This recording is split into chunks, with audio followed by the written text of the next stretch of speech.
Kita sama-sama buka di Matius pasal yang ke-7 ayatnya yang ke-7 sampai dengan ke-11.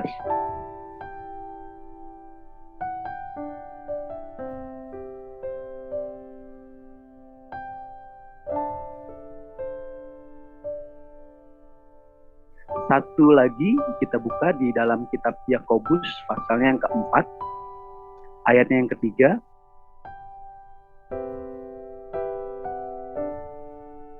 Pagi hari ini kita mau belajar juga tentang doa. Yang kita mau pelajari adalah memahami arti doa. Ya, karena seringkali kita terjebak dan kita tidak tahu dan kurang memahami apa itu artinya doa itu. Kita nggak ngerti apa itu doa dan tujuan itu apa, goalnya apa, kita berdoa untuk apa gitu. Sehingga tanpa sadar kita keliru dalam berdoa.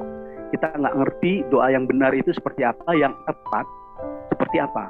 Apa kita ngerasa cukup kalau saya yakin aja deh, saya berdoa, saya percaya Tuhan pasti jawab, apa itu cukup? Ternyata bagaimana jika doa itu tidak sesuai dengan kehendaknya Tuhan? Kita berdoa atas keinginan kita yakin dan percaya, tapi itu tidak sesuai dengan kehendak Tuhan. Nah, di sini ada tiga kekeliruan yang kita temukan dalam kita memahami doa kita. Yang pertama adalah kita menjadikan doa sebagai alat, instrumen yang sifatnya fungsional. Kita berdoa untuk mendapatkan sesuatu. Nah, fungsional supaya kita bisa ini dan itu. Misalkan saya berdoa, Tuhan berkati saya berlimpah-limpah supaya saya bisa memberkati orang miskin. Saya bisa memberkati hamba-hamba Tuhan.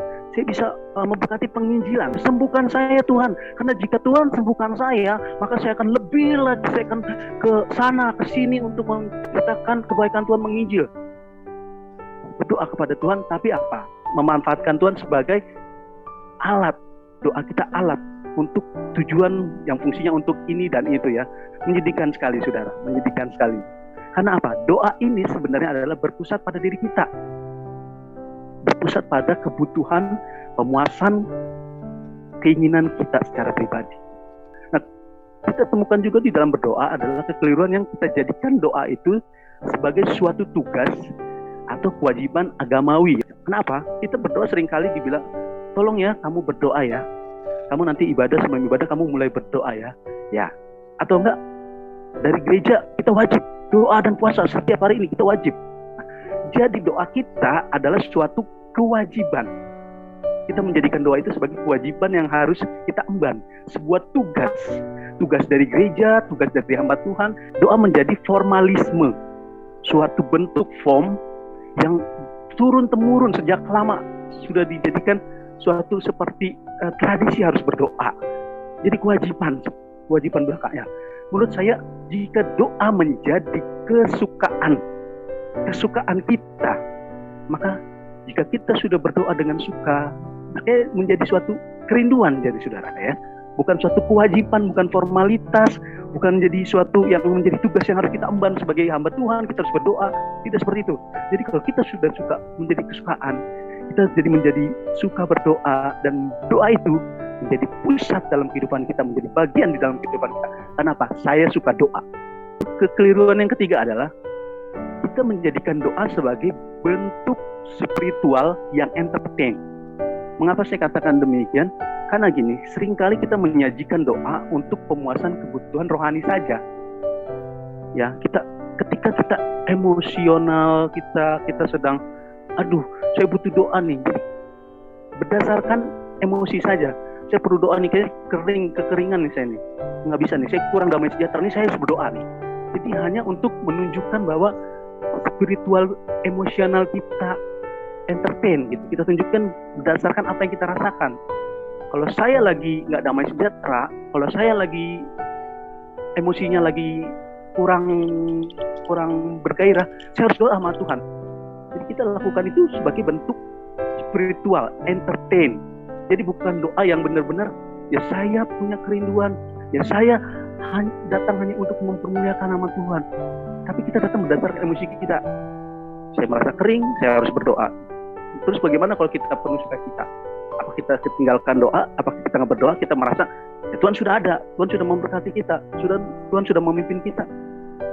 Hanya berdasarkan emosi aja. Nah, Untuk itu dari ketiga keliruan itu kita mau belajar lebih lagi. Jadi seperti apa sih konsep doa yang benar? Doa yang pertama, doa yang benar, yang akurat adalah doa yang sifatnya theosentrik, Bapak Ibu. Doa yang bersifat theosentrik.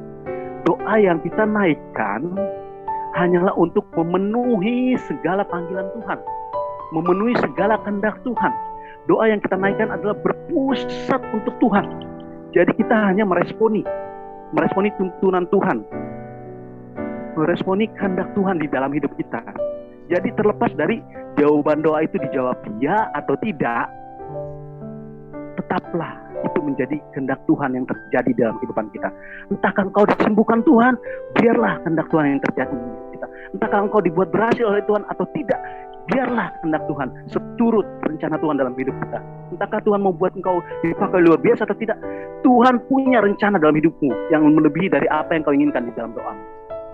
Saya mau katakan Bapak Ibu, kita melihat Tuhan Yesus bilang, biarlah cawan ini berlalu daripadaku. Tapi apa Tuhan Yesus? Biarlah kehendak-Mu yang jadi. Bukan kehendak-Ku yang jadi. Amin. Rasul Paulus, Bapak Ibu, Rasul Paulus, dia berdoa, bahkan dia berdoa 3 kali. 3 kali itu doa yang sungguh-sungguh dia doakan. Untuk apa? Untuk sakitnya, duri di dalam daging. Dia berdoa, tapi apa? Apakah Tuhan menyembuhkan Rasul Paulus? Tidak, Bapak Ibu. Rasul Paulus malah berkata, di dalam kelemahan pula kuasa-Mu sempurna, anugerah-Mu cukup bagiku. Itu Bapak Ibu. Jadi melalui apapun, biarlah pusat doa kita adalah bersifat theosentrik, hanyalah berpusat pada Tuhan. Terjadilah kehendak Tuhan, jadilah kehendak-Mu di bumi ini seperti yang Kau inginkan di surga. Mari kita belajar berdoa lebih lagi, lebih mendalam, bukan cuma memuaskan keinginan kita, memuaskan apa yang kita mau, tapi biarlah menjadi apa yang Tuhan kehendaki. Nah, doa yang bersifat theosentrik ini kita bisa melihat contohnya ada di dalam doa Bapa kami. Doa Bapa kami di Matius 6 ayat yang ke-10, dia bilang apa? Jadilah kehendak-Mu di bumi seperti di surga. Ada juga di doa Tuhan Yesus di Taman Getsemani. Biarlah cawan ini berlalu, ada di dalam Markus 14 ayat yang ke-36. Tuhan Yesus bilang seperti itu, Bapak Ibu. Biarlah cawan ini berlalu, tapi kehendak Tuhan yang terjadi. Bagaimana dia menggenapi rencana Tuhan, mau untuk menjadi memikul beban dosa setiap kita di kayu salib, Bapak Ibu. Ya, doa yang kedua, doa itu harus berbentuk dialogikal, berdialog ya. Jadi kita harus menyadari kalau Tuhan itu, yang pertama kita harus sadar, kalau kita berdialog, saya nggak mungkin berdialog dengan sesuatu yang sifatnya nggak bergerak, tidak bisa dirasakan, tidak bisa diajak ngobrol. Nah, kita harus sadar dulu pertama adalah Tuhan itu adalah personal God. Seperti dikatakan oleh Karl Barth, dia bilang Tuhan adalah sebagai pribadi yang mempunyai hati, dia dapat merasakan dan menerima dampak. Jadi Tuhan itu adalah personal. Kita berdoa, kalau kita berdoa, kita juga berdoa dengan berbentuk dialog. Jadi Tuhan tuh tahu apa yang kita rasakan. Dia punya hati, dia bisa merasakan isi hati kita. Jadi Tuhan itu bagaikan pribadi, dan dia adalah pribadi yang mengerti. Nah, Tuhan memiliki perjanjian dengan kita di dalam sebuah relasi. Bagaimana umat Israel, Tuhan membuat covenant, perjanjian dengan umat Israel. Aku adalah Tuhan, engkau adalah umatku, dan satu hubungan. Nah, bagaimana Tuhan berbicara dengan umatnya dalam hubungan relasi. Nah, Tuhan dia mau berdialog dengan kita, Bapak Ibu, berkomunikasi. Dia mendengar doa-doa kita, seruan kita, bahkan dia adalah personal God yang berdiam di dalam diri kita. Di dalam 1 Korintus pasal yang ketiga ayat yang ke-16, dia bilang, Rohku berdiam di dalam kamu. Ya. 1 Korintus apa? 1 Korintus 3 ayatnya yang ke-16. Ya. Roh Allah berdiam di dalam kita. Jadi Tuhan adalah personal, dia pribadi. Dia pribadi yang berdiam di dalam kita. Jadi kita berdialog, Tuhan nggak jauh, Bapak Ibu, Tuhan nggak jauh, Tuhan nggak susah. Nggak usah kita cari di mana-mana. Cukup kita berdoa dalam dialog kepada Tuhan yang ada di dalam diri kita. Rohnya menyatu dengan kita. Kita berdoa itu seperti kita mengatakan sesuatu dengan diri kita sendiri, tapi di situ ada Tuhan. Amin. Pusatkan pikiran kita untuk kita berdoa kepada Tuhan. Katakan kepada diri kita, Tuhan Kau baik. Nah, setelah Tuhan kita menyadari bahwa Tuhan adalah personal God, sehingga kita dapat menjadikan doa adalah bentuk dialog Bapak Ibu. Dialog. Nah, dialog ini juga bukan hanya kita saja, tapi Tuhan. Apa yang Tuhan mau sampaikan?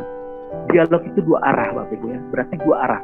Nah, arah yang dari Tuhan adalah bagaimana kita berdoa tidak terlepas dari membaca Alkitab. Bapak Ibu boleh berdoa terus, tapi jangan lupa baca Alkitab. Baca Alkitab. Apa yang Tuhan mau katakan kepada kita dalam hidup kita? Apa yang Tuhan rancangkan? Semuanya ada di dalam Alkitab. Semua Tuhan katakan, semua terisi, semua ada di dalam Alkitab. Mari kita baca Alkitab. Jadi berdoa ya Bapak Ibu ya. Nah, Tuhan juga menolong kita dalam kelemahan kita. Dia membantu kita dalam segala kelemahan kita, dan dia juga menyelidiki hati nurani kita. Ya, apa yang dimau oleh roh kita. Nah, di dalam Roma 8 ayatnya ke-26 sampai 27, Bapak Ibu bisa buka di rumah. Nah, Tuhan ada dalam diri kita, roh Allah, untuk apa? Untuk membantu kita, menolong kita. Dia berinteraksi dengan kita. Nah, sehingga kita apa? Dapat dikuatkan, dan kita juga dapat sama-sama dipimpin, diselidiki oleh Tuhan, dikuatkan oleh Tuhan. Nah, yang ketiga, doa yang seperti apa yang menjadi doa yang efektif, yang benar? Selain doa bersifat teosentris, sifat berdialog kita dengan Tuhan, dan doa adalah merupakan dua dimensi Bapak Ibu. Mengapa dikatakan dua dimensi? Karena kita tidak hanya berdoa saja. Kita perlu melakukan dua dimensi. Selain kita berdoa, dimensi yang lain adalah kita membaca Alkitab. Jadi kita menerima kehendak Tuhan, menerima arahan Tuhan, menerima apa yang Tuhan mau dalam hidup kita terjadi. Berdoa dua dimensi Bapak Ibu ya. Bukan hanya kita saja, bukan hanya berpusat sama kita, tapi juga berpusat pada apa yang Tuhan mau, Tuhan kehendaki dalam hidup kita. Nah, di sini berdoa dalam dua dimensi ini adalah kita tidak hanya berdoa saja, tapi membaca Alkitab. Dan kita bukan saja terus menerus berdoa, tapi kita mau bertindak. Berdoa tanpa melayani itu kosong Bapak Ibu. Berdoa tanpa kita mau melayani Tuhan, tanpa kita melakukan apapun, itu kosong. Kita cuma berdoa, tapi kita tidak bertindak apa-apa, tidak ada hasilnya. Ketika kita berdoa, kita pun wajib melayani Tuhan, wajib melayani sesama. Dua dimensi ini. Jadi kita tidak hanya melakukan dimensi hanya untuk kita saja. Kita udah disiplin rohaninya udah bagus nih. Saya sudah berdoa, saya sudah berpuasa, saya sudah memuji Tuhan. Tapi apa yang kurang? Yang kurang adalah engkau kurang melayani. Mari layani supaya terbentuk dari doa kita apa yang Tuhan mau, apa yang Tuhan inginkan untuk kita perbuat, berdampak bagi sama kita. Ya, jadi jika kita sudah berdoa, maka kita harus bertindak, nyatakan kepada Tuhan dan kepada sesama apa yang kita iman dalam doa kita. Tindakan itu. Sebab doa, iman tanpa perbuatan juga kosong. Bagi kantong yang bergemerincingnya Bapak Ibu ya. Nah, untuk itu pada pagi hari ini saya kembali mengingatkan Bapak Ibu, mari kita jadikan doa kita sebagai pusat, bukan alat atau sarana. Pusat kehidupan kita dan pusatnya kepada Tuhan untuk menggenapi tujuan dan goal Tuhan di dalam kehidupan kita. Apa yang Tuhan mau, apa yang Tuhan kehendaki dalam kehidupan kita, biarlah itu yang terjadi. Sebab kita menjadikan Tuhan sebagai pusat. Dan melalui anugerahnya Tuhan, kita dimampukan, kita diberikan kesempatan untuk dapat berelasi, berdialog dengan Tuhan melalui doa-doa kita.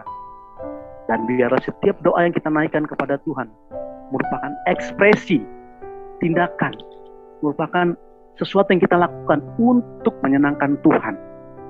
Untuk kita bisa bertumbuh lagi secara iman rohani kita, semakin mendalam mengenal pribadinya.